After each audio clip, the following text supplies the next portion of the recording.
अध्याय 6 महाशक्तियों के बीच विश्व का विभाजन।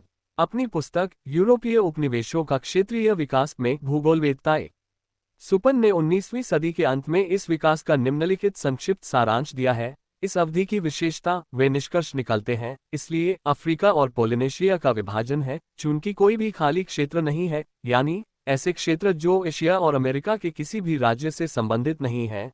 इसलिए सुपन के निष्कर्ष को और स्पष्ट करना और यह कहना आवश्यक है कि समीक्षाधीन अवधि की विशेषता दुनिया का अंतिम विभाजन है। अंतिम इस अर्थ में नहीं कि पुनर्विभाजन असंभव है, इसके विपरीत पुनर्विभाजन संभव और अपरिहार्य है, लेकिन इस अर्थ में कि पूंजीवादी देशों की औपनिवेशिक नीति ने हमारे ग्रह पर खाली क्षेत्रों पर कब्जा कर लिया है।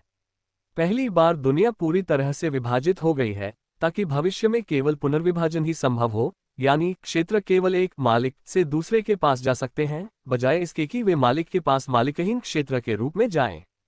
इसलिए हम विश्व औपनिवेशिक नीति के एक अनोखे युग में रह रहे हैं, जो पूंजीवाद के विकास में नवीनतम चरण यानी वित्तीय पूंजी से सबसे अधिक जुड़ा हुआ है। इस कारण से सबसे पहले तथ्यों के साथ अधिक विस्तार से निपटना आवश्यक है, ताकि यथासंभव सटीक रूप से पता लगाया जा सके कि इस युग को इससे पहले के युगों से क्या अलग करता है और वर्तमान स्थिति क्या है।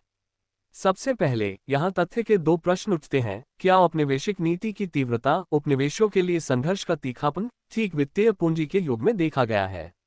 और इस संबंध में वर्तमान समय में दुनिया कैसे विभाजित है? अमेरिकी लेखक मॉरिस ने उपनिवेशीकरण के इतिहास पर अपनी पुस्तक में 19वीं सदी के विभिन्न कालखंडों के दौरान ग्रेट ब्रिटेन, फ्रांस और जर्मनी की औपनिवेशिक संपत्तियों के आंकड़ों को संक्षेप में प्रस्तुत करने का प्रयास किया। निम्नलिखित उनके द्वारा प्राप्त परिणामों का संक्षिप्त सारांश है। ग्रेट ब्रिटेन के लिए औपनिवेशिक विजय के विशाल विस्तार की अवधि 1860 और 1880 के बीच थी, और 19वीं सदी के आखिरी 20 साल भी यह काफी महत्वपूर्ण थे। फ्रांस और जर्मनी के लिए यह अवधि ठीक इन्हीं 20 सालों में आती है। हमने ऊपर देखा कि पूर्व एकाधिकार पूंजीवाद का विकास, जिसमें मुक्त प्रतिस्पर्धा प्रमुख थी, 1860 और 1870 के दशक में अपनी सीमा पर पहुंच गया। अब हम देखते हैं कि ठीक उसी अवधि के बाद औपनिवेशिक विजय में जबरदस्त उछाल शुरू होता है और दुनिया के क्षेत्रीय विभाजन के लिए संघर्ष असाधारण रूप से तीव्र हो जाता है। इसलिए इसमें कोई संदेह नहीं है कि पूंजीवाद का एकाधिकार पूंजीवाद वित्तीय पूंजी के चरण में संक्रमण दुनिया के विभाजन के लिए संघर्ष की तीव्रता से जुड़ा हुआ है। हॉब्सन ने साम्राज्यवाद पर अपने काम में 1884-1900 के वर्षों को मुख्य यूरोपीय राज्यों के तीव्र विस्तार के युग के रूप में चिन्हित किया है।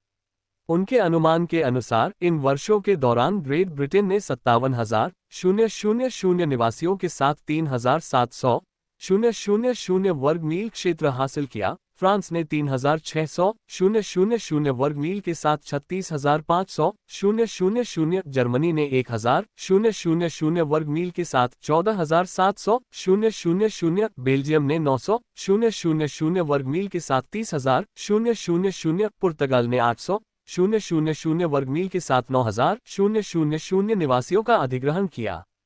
19वीं सदी के अंत में और विशेष रूप से 1880 के दशक से सभी पूंजीवादी राज्यों द्वारा उपनिवेशों के लिए संघर्ष कूटनीति और विदेश नीति के इतिहास में एक सर्वविदित तथ्य है। ग्रेट ब्रिटेन में मुक्त प्रतिस्पर्धा के सबसे समृद्ध काल में, यानी 1840 और 1860 के बीच, प्रमुख ब्रिटिश बुर्जुआ राजनेता औपनिवेशिक नीति के विरोधी थे और उनका मानना था कि उपनिवेशों की मुक्ति ब्रिटेन से उनका पूर्ण अलगाव अपरिहार्य और वांछनीय था। एम. बियर 1898 में प्रकाशित एक लेख आधुनिक ब्रिटिश साम्राज्यवाद में दिखाते हैं कि 1852 में डिज़रायली, एक राजनेता जो आमतौर पर साम्राज्यवाद के पक्ष में था, ने घोषणा की उपनिवेश हमारे गले में चक्की के पत्थर हैं।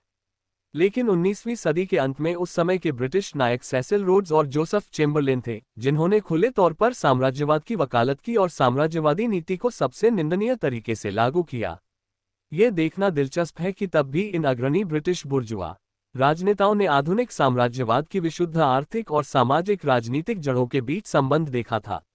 चेम्बरलेन ने साम्राज्यवाद को एक सच्ची, बुद्धिमान और किफायती नीति के रूप में वकालत की और विशेष रूप से जर्मन, अमेरिकी और बेल्जियम की प्रतिस्पर्धा की ओर इशारा किया, जिसका सामना ग्रेट ब्रिटेन विश्व बाजार में कर रहा था। पूंजीपतियों ने कार्टेल, सिंडिकेट और ट्रस्ट बनाते हुए कहा कि मुक्ति एकाधिकार में निहित है। पूंजीपति वर्ग के राजनीतिक नेताओं ने कहा कि मुक्ति एकाधिकार में निहित है, जो दुनिया के उन हिस्सों को हड़पने की जल्दी में थे जो अभी तक साझा नहीं किए गए थे। और सेसिल रोड्स, हमें उनके घनिष्ठ मित्र पत्रकार स्टीव द्वारा सूचित किया जाता है, ने 1895 में उनके सामने अपने साम्राज्यवादी विचारों को निम्नलिखित शब्दों में व्यक्त किया। मैं कल लंदन के ईस्ट एंड एक मजदूर वर्ग का क्वार्टर में था और बेरोजगारों की एक बैठक में शामिल हुआ। मैंने बेतुके भाषण सुने जो सिर्फ रोटी रोटी के लिए चिल्ला रहे थे, और घर लौटते समय मैंने उस दृश्य पर विचार किया और मैं साम्राज्यवाद के महत्व के बारे में पहले से कहीं ज्यादा आश्वस्त हो गया।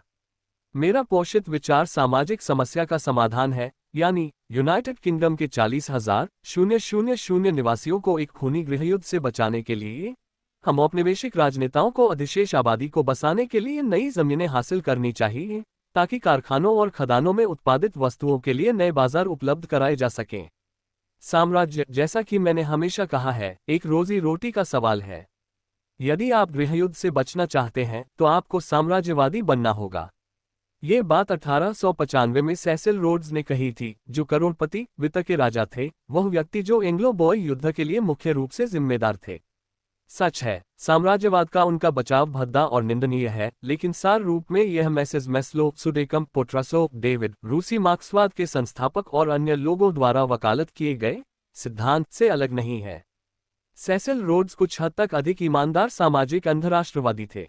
विश्व के क्षेत्रीय विभाजन तथा इस संबंध में पिछले दशकों में हुए परिवर्तनों की यथासंभव सटीक तस्वीर प्रस्तुत करने के लिए मैं विश्व की सभी शक्तियों के औपनिवेशिक कब्जे पर पहले से उद्धृत कार्य में सुपन द्वारा उपलब्ध कराए गए आंकड़ों का उपयोग करूंगा।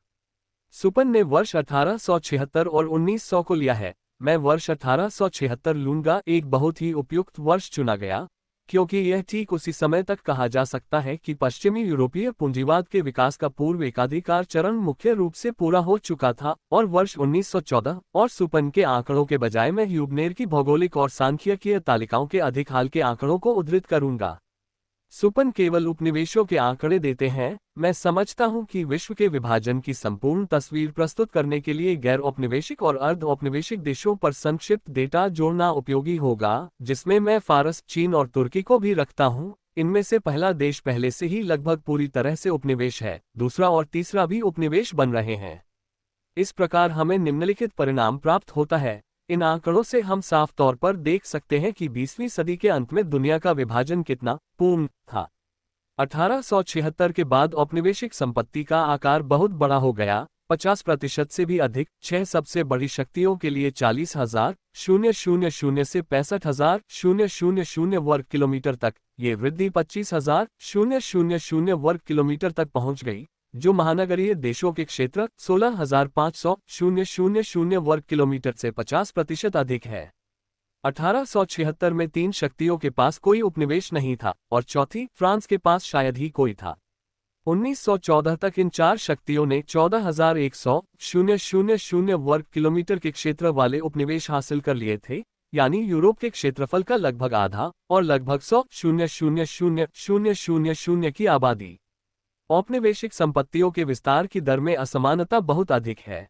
अगर उदाहरण के लिए हम फ्रांस, जर्मनी और जापान की तुलना करें, जो क्षेत्र और जनसंख्या में बहुत ज्यादा भिन्न नहीं है, तो हम देखते हैं कि पहले ने अन्य दो के संयुक्त रूप से लगभग 3 गुना अधिक औपनिवेशिक क्षेत्र हासिल किया है। वित्तीय पूंजी के संबंध में फ्रांस, जिस अवधि पर हम विचार कर रहे हैं, उसकी शुरुआत में शायद जर्मनी और जापान दोनों को मिलाकर भी उससे कई गुना अधिक समृद्ध था। विशुद्ध रूप से आर्थिक स्थितियों के अलावा और उसके आधार पर भौगोलिक और अन्य स्थितियां भी औपनिवेशिक संपत्तियों के आयामों को प्रभावित करती हैं। हालांकि बड़े पैमाने के उद्योग, विनिमय और वित्त पूंजी के दबाव के परिणामस्वरूप पिछले दशकों में दुनिया को समतल करने, विभिन्न देशों में आर्थिक और जीवन स्थितियों को समतल करने की प्रक्रिया मजबूत रही हो, फिर भी काफी अंतर बने हुए हैं, और उल्लिखित 6 देशों में हम देखते हैं। सबसे पहले युवा पूंजीवादी देश अमेरिका, जर्मनी, जापान, जिनकी प्रगति असाधारण रूप से तेज रही है। दूसरे, पुराने पूंजीवादी विकास वाले देश फ्रांस और ग्रेट ब्रिटेन, जिनकी प्रगति हाल ही में पहले उल्लेखित देशों की तुलना में बहुत धीमी रही है। और तीसरे, आर्थिक रूप से सबसे पिछड़ा देश रूस, जहां आधुनिक पूंजीवादी साम्राज्यवाद, यूं कहें कि पूर्व पूंजीवादी संबंधों के एक विशेष रूप से घनिष्ठ नेटवर्क में उलझा हुआ है। महाशक्तियों के औपनिवेशिक कब्जों के साथ साथ हमने छोटे राज्यों के छोटे उपनिवेशों को रखा है, जो कि यूं कहें तो उपनिवेशों के संभावित और संभावित पुनर्वितरण की अगली वस्तुएं हैं। ये छोटे राज्य ज्यादातर अपने उपनिवेशों को सिर्फ इसलिए बनाए रखते हैं क्योंकि बड़ी शक्तियां परस्पर विरोधी हितों, घर्षण आदि से त्रस्त हैं, जो उन्हें लूट के बंटवारे पर एक समझौते पर आने से रोकते हैं। जहां तक अर्ध औपनिवेशिक राज्यों का सवाल है, वे संक्रमणकालीन रूपों का एक उदाहरण प्रस्तुत करते हैं जो प्रकृति और समाज के सभी क्षेत्रों में पाए जाते हैं। वित्तीय पूंजी इतनी बड़ी, इतनी निर्णायक, आप कह सकते हैं, सभी आर्थिक और सभी अंतर्राष्ट्रीय संबंधों में एक ऐसी शक्ति है जो पूर्ण राजनीतिक स्वतंत्रता का आनंद लेने वाले राज्यों को भी अपने अधीन करने में सक्षम है, और वास्तव में अपने अधीन करती भी है। हम जल्द ही इसके उदाहरण देखेंगे। बेशक वित्तीय पूंजी को अधीनता का एक ऐसा रूप सबसे सुविधाजनक लगता है और उससे सबसे ज्यादा लाभ प्राप्त होता है, जिसमें अधीन देशों और लोगों की राजनीतिक स्वतंत्रता का नुकसान शामिल होता है। इस संबंध में अर्ध औपनिवेशिक देश मध्यम चरण का एक विशिष्ट उदाहरण प्रस्तुत करते हैं। ये स्वाभाविक है कि इन अर्धनिर्भर देशों के लिए संघर्ष वित्तीय पूंजी के युग में विशेष रूप से तीखा हो गया होगा, जब बाकी दुनिया पहले से ही विभाजित हो चुकी है। औपनिवेशिक नीति और साम्राज्यवाद पूंजीवाद के नवीनतम चरण से पहले और पूंजीवाद से भी पहले से मौजूद थे। गुलामी पर आधारित रोम ने औपनिवेशिक नीति अपनाई और साम्राज्यवाद का अभ्यास किया। लेकिन साम्राज्यवाद पर सामान्य चर्चाएं, जो सामाजिक आर्थिक संरचनाओं के बीच बुनियादी अंतर को अनदेखा करती हैं या पृष्ठभूमि में डाल देती हैं, अनिवार्य रूप से सबसे बेकार बकवास या शेख ही बघारने में बदल जाती हैं, जैसे कि तुलना ग्रेटर रोम और ग्रेटर ब्रिटेन। पूंजीवाद के पिछले चरणों की पूंजीवादी औपनिवेशिक नीति भी अनिवार्य रूप से वित्तीय पूंजी की औपनिवेशिक नीति से अलग है। पूंजीवाद के नवीनतम चरण की मुख्य विशेषता बड़े नियोक्ताओं के एकाधिकारवादी संघों का प्रभुत्व है। ये एकाधिकार तब सबसे अधिक मजबूती से स्थापित होते हैं जब कच्चे माल के सभी स्रोतों पर एक समूह का कब्जा हो जाता है, और हमने देखा है कि अंतर्राष्ट्रीय पूंजीवादी संघ किस जोश के साथ अपने प्रतिद्वंद्वियों को प्रतिस्पर्धा करने के सभी अवसरों से वंचित करने, उदाहरण के लिए लौह क्षेत्र, तेल क्षेत्र आदि खरीदने के लिए हर संभव प्रयास करते हैं। केवल औपनिवेशिक कब्जा ही एकाधिकारियों को प्रतिस्पर्धियों के खिलाफ संघर्ष में सभी आकस्मिकताओं के खिलाफ पूरी गारंटी देता है, जिसमें राज्य एकाधिकार स्थापित करने वाले कानून द्वारा विरोधी की सुरक्षा की इच्छा भी शामिल है। जितना अधिक पूंजीवाद विकसित होता है, कच्चे माल की कमी उतनी ही अधिक महसूस होती है। पूरी दुनिया में कच्चे माल के स्रोतों के लिए प्रतिस्पर्धा और खोज जितनी अधिक तीव्र होती है, उपनिवेशों के अधिग्रहण के लिए संघर्ष उतना ही अधिक हताशाजनक होता है। शिल्डर लिखते हैं, ये दावा किया जा सकता है, हालांकि यह कुछ लोगों को विरोधाभासी लग सकता है, कि कमोबेश निकट भविष्य में शहरी और औद्योगिक आबादी की वृद्धि खाद्यान्न की कमी की तुलना में उद्योग के लिए कच्चे माल की कमी से बाधित होने की अधिक संभावना है। उदाहरण के लिए लकड़ी की बढ़ती कमी है, जिसकी कीमत लगातार बढ़ रही है। चमड़े की और कपड़ा उद्योग के लिए कच्चे माल की निर्माताओं के संघ पूरी दुनिया की अर्थव्यवस्था में कृषि और उद्योग के बीच संतुलन बनाने का प्रयास कर रहे हैं। इसके एक उदाहरण के रूप में हम कई सबसे महत्वपूर्ण औद्योगिक देशों में कॉटन स्पिनर्स एसोसिएशन के अंतर्राष्ट्रीय संघ का उल्लेख कर सकते हैं, जिसकी स्थापना 1904 में हुई थी, और यूरोपीय federation of flax spinners association, जिसकी स्थापना 1910 में उसी मॉडल पर हुई थी। बेशक बुर्जुआ सुधारवादी और उनमें से खास तौर पर काउत्स्की के आज के अनुयायी इस तरह के तथ्यों के महत्व को कम करने की कोशिश करते हैं, ये तर्क देकर कि कच्चे माल को खुले बाजार में महंगी और खतरनाक औपनिवेशिक नीति के बिना प्राप्त किया जा सकता है,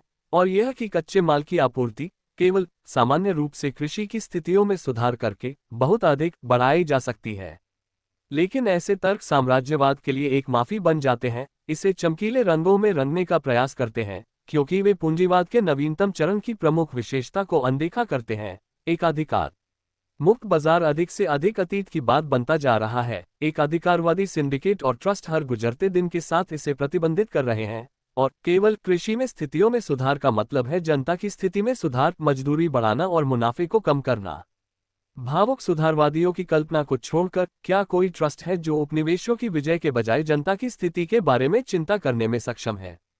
वित्त पूंजी की दिलचस्पी न केवल कच्चे माल के पहले से खोजे गए स्रोतों में है, बल्कि संभावित स्रोतों में भी है, क्योंकि आज तकनीकी विकास बहुत तेज है, और जो जमीन आज बेकार है उसे कल सुधारा जा सकता है अगर नए तरीके ईजाद किए जाएं। इसके लिए एक बड़ा बैंक इंजीनियरों, कृषि विशेषज्ञों आदि के एक विशेष अभियान को सुसज्जित कर सकता है, और अगर बड़ी मात्रा में पूंजी निवेश की जाए, ये खनिजों की खोज, कच्चे माल के प्रसंस्करण और उपयोग के नए तरीकों आदि पर भी लागू होता है।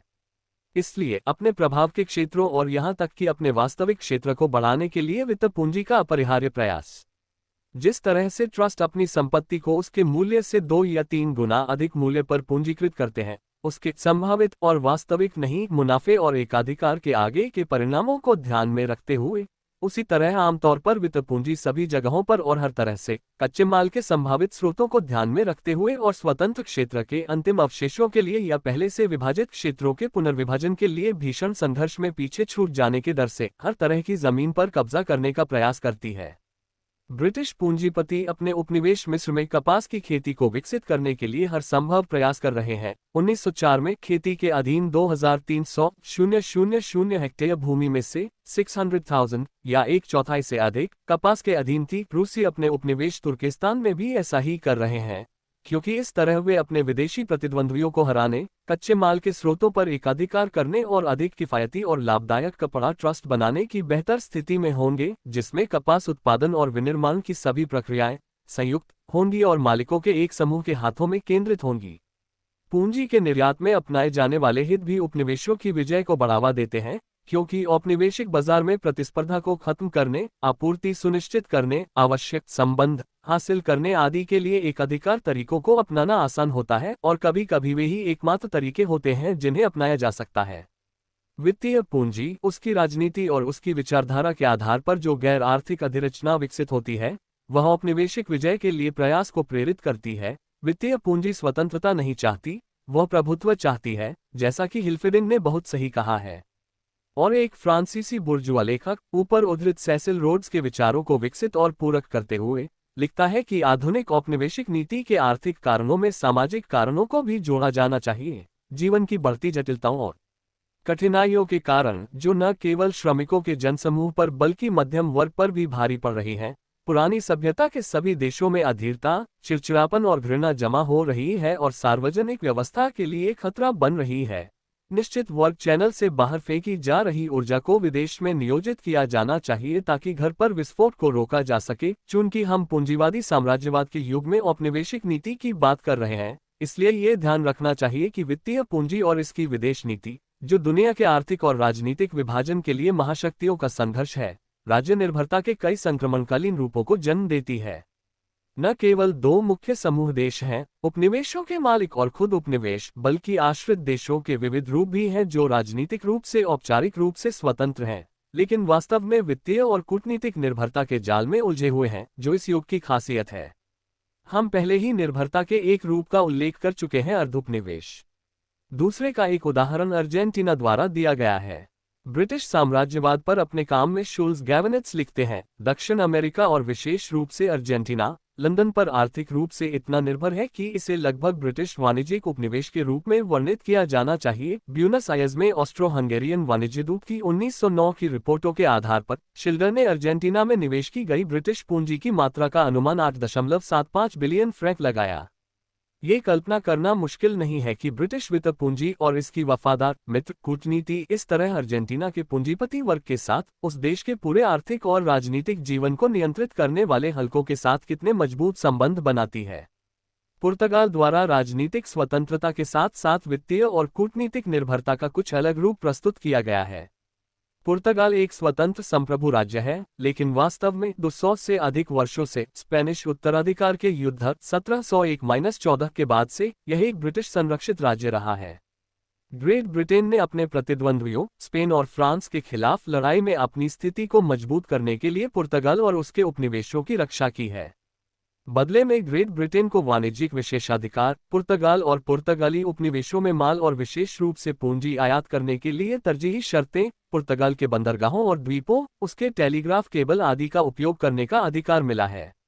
इस तरह के संबंध हमेशा बड़े और छोटे राज्यों के बीच मौजूद रहे हैं, लेकिन पूंजीवादी साम्राज्यवाद के युग में वे एक सामान्य प्रणाली बन जाते हैं। वे दुनिया को विभाजित करने के संबंधों के योग का हिस्सा बन जाते हैं और विश्व वित्त पूंजी के संचालन की श्रृंखला में कड़ी बन जाते हैं। दुनिया के विभाजन के सवाल को खत्म करने के लिए मुझे निम्नलिखित अतिरिक्त टिप्पणी करनी चाहिए। ये सवाल न केवल स्पेनिश अमेरिकी युद्ध के बाद अमेरिकी साहित्य में, बल्कि एंग्लो बो युद्ध के बाद अंग्रेजी साहित्य में भी 19वीं सदी के अंत और 20वीं सदी की शुरुआत में काफी खुले तौर पर और निश्चित रूप से उठाया गया था। न केवल जर्मन साहित्य ने, जिसने ब्रिटिश साम्राज्यवाद को सबसे ईर्ष्यालु तरीके से देखा है, इस तथ्य का व्यवस्थित रूप से मूल्यांकन किया है।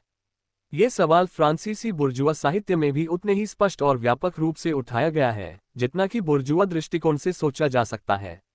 मैं इतिहासकार ड्रियॉल्ट को उद्धृत करना चाहूंगा, जिन्होंने अपनी पुस्तक 19वीं सदी के अंत में राजनीतिक और सामाजिक समस्याएं के अध्याय महान शक्तियां और दुनिया का विभाजन में निम्नलिखित लिखा है। पिछले कुछ वर्षों में चीन को छोड़कर दुनिया के सभी स्वतंत्र क्षेत्रों पर यूरोप और उत्तरी अमेरिका की शक्तियों ने कब्जा कर लिया है। इससे पहले ही कई संघर्ष और प्रभाव क्षेत्रों में बदलाव हुए हैं और ये निकट भविष्य में और भी भयानक उथल पुथल की ओर इशारा करते हैं। क्योंकि जल्दी करना जरूरी है। जिन देशों ने अभी तक अपने लिए प्रावधान नहीं किया है, उन्हें कभी भी अपना हिस्सा नहीं मिलने और दुनिया के जबरदस्त शोषण में कभी भी भाग न लेने का जोखिम है, जो अगली सदी यानी 20वीं सदी की सबसे जरूरी विशेषताओं में से एक होगी। यही कारण है कि पूरा यूरोप और अमेरिका हाल ही में औपनिवेशिक विस्तार, साम्राज्यवाद के बुखार से पीड़ित है, जो 19वीं सदी के अंत की सबसे उल्लेखनीय विशेषता है। और लेखक ने आगे कहा, दुनिया के इस विभाजन में, खजानों और दुनिया के बड़े बाजारों की इस उग्र खोज में, इस 19वीं सदी में स्थापित साम्राज्यों की सापेक्षिक ताकत यूरोप में उन राष्ट्रों द्वारा प्राप्त स्थान के अनुपात से पूरी तरह से बाहर है जिन्होंने उन्हें स्थापित किया था।